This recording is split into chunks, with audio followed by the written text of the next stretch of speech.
This video is to help you with your heart rate assignment. Once you've logged into the course, you're going to go over to the left-hand navigation bar and you're going to scroll down until you see the Unit 2 banner. You'll select Unit 2, Fitness Fundamentals, and then you're looking for number 1, Target Zone. This will take you to the lesson. You're going to need to go through these 11 slides that are going to give you information that you're going to use on the assignment. There are lots of important formulas and other pieces of information, techniques, and things that you're going to need to know. So I really encourage you to look through this and read through this before you begin the assignment.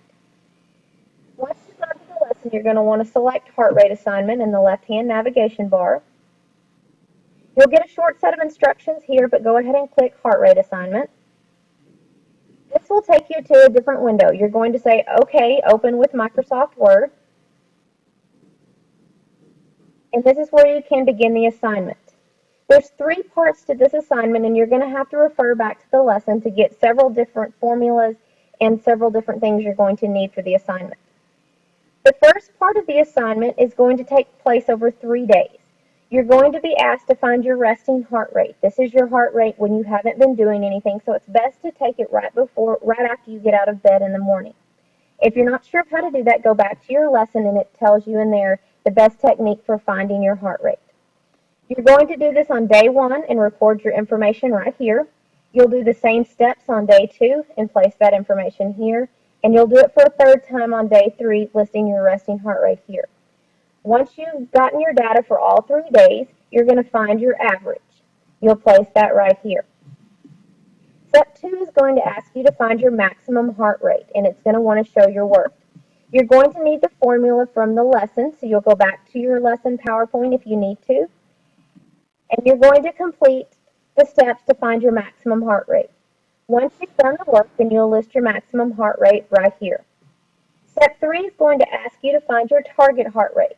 This formula is also shown in the lesson slides if you're not sure what it is. Again, you need to show your work and show how you got your answer. Once you've completed your target heart rate, you'll place it right here. Step 4 is just a thought question for you. It's asking about your level of activity and comparing it to the results you got. Look at what you've calculated and what you know about yourself and answer number 4. Number 5 is going to ask you to follow a link. This is going to take you to a different type of formula called the Carbonin formula.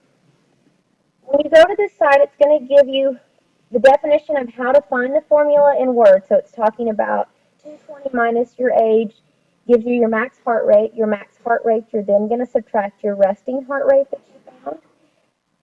Then you're going to take that number and you're going to multiply it times 60% for your minimum and 80% for your maximum. You're then going to add that number to your resting heart rate, and that gives you your target training zone. Below the words, it's going to give you the same formula in numbers, using an example of some person that they've found. So this is just matching the information that they gave you up here at the top. Once you've completed that, you're going to go back to your assignment, and you're going to fill in your target heart rate that you found, and then it also asks for your heart rate reserves that you have to calculate as you go through to find your target heart rate. Number 6 is going to ask you to compare what you found for number 5 to what you found in 1, 2, and 3. It's comparing the 2 different types of formulas and wanting to know how they're the same and how they're different. Once you've completed part 1, then you can move on to part 2.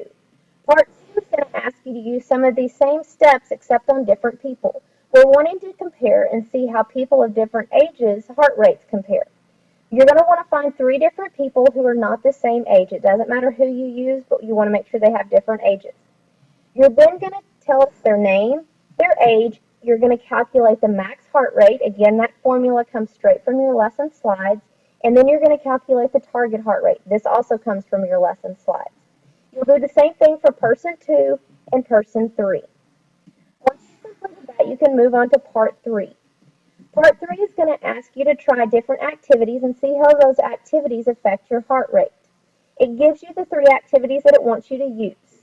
The thing to keep in mind is that you need to do each activity for 3 minutes. So for number 1, it says walking at a moderate pace for 5 minutes. Make sure that you're going that full 5 minutes for this particular activity before you record your heart rate. Again, if you're not sure how to find your heart rate, you can go back to the lesson slides and it will explain it. Once you've completed the activity 1, you need to rest for at least 15 minutes before going on to activity 2 so that you get an accurate result. For number 2, you're going to climb stairs at a moderate pace. You will need to do this for at least 3 minutes. Once the 3 minutes are up, you will again record your heart rate and place it right here. Again, you're going to want to rest 15 minutes before you move on to your third activity. For your third activity, you'll jump rope for 3 minutes at least, and then you're going to record your heart rate. Once you've done those 3 activities and recorded your heart rate, you're going to answer questions 4 and 5. Once you've completed this assignment, you're going to want to make sure that you save it. You will then go back to your course. You're going to go to Dropbox. Dropbox will look a little bit different for you, so that's okay if it doesn't look the same here. You're going to find the assignment name and you're going to click on the link. You're then going to download attachments. You'll click download. You will have to select your name if it's not already selected. You'll select download right here, and it's going to take you to a window, just as if you were attaching something to an email. You'll go through, find where you saved your assignment, select that assignment, and then follow the steps to download it. It should give you pop-up windows to walk you through. Once you've completed that, you want to make sure that you have a confirmation, and then you've completed the assignment. If you have any other questions, feel free to contact your teacher.